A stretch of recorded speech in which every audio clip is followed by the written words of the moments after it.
Starhawk is a veteran of decades of political activism. She's lived in intentional communities, worked with permaculture circles and Wiccan groups.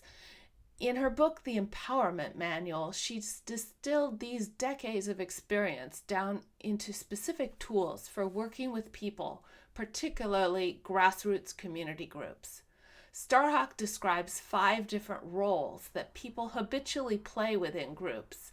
In a way, these represent 5 different kinds of leadership. The first role she calls the dragons. Dragons are the group's responsibles, she says. They hold the group boundaries. They keep track of guidelines. When we were building the Emerson Avenue Community Garden, John was an excellent dragon.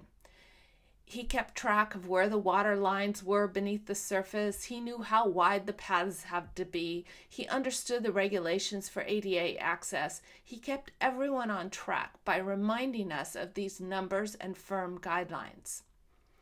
Another role Starhawk describes is the crows. Crows fly overhead and look down from above. Within a project, they hold the big picture view. They're able to see the long-term vision, and they help guide people back to this.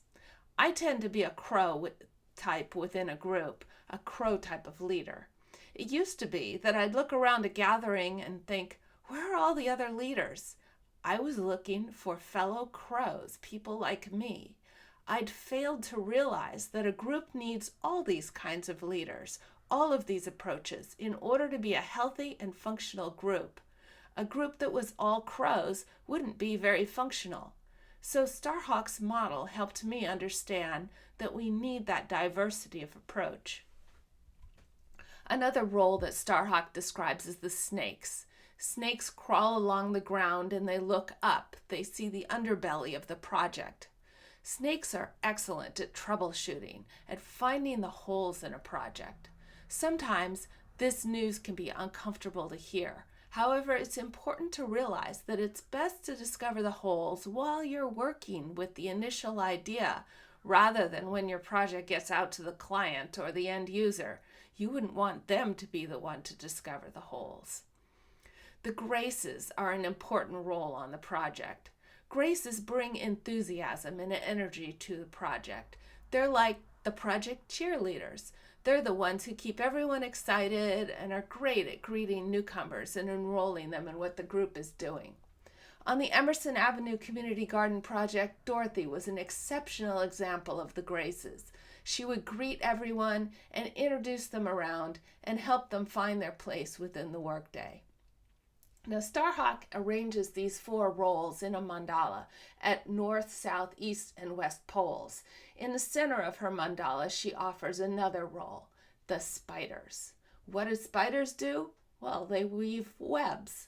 In this case, webs of connection. Spiders are excellent at weaving connections. On the Emerson Avenue Community Garden project, Paula was an excellent spider. She would help people find each other. If you needed a resource, she probably knew someone to connect you with, someone who could help you solve the problem. Because our leadership team in building the Emerson Avenue Community Garden was so diverse with respect to these leadership roles, we had a really solid working relationship. Now, the other thing that Starhawk's model has taught me is to recognize leadership traits in other people, people who aren't like me. Everyone has their role to play, their function to fulfill, and a project needs all of these. So to have a healthy project team, it's important to respect and honor these different approaches.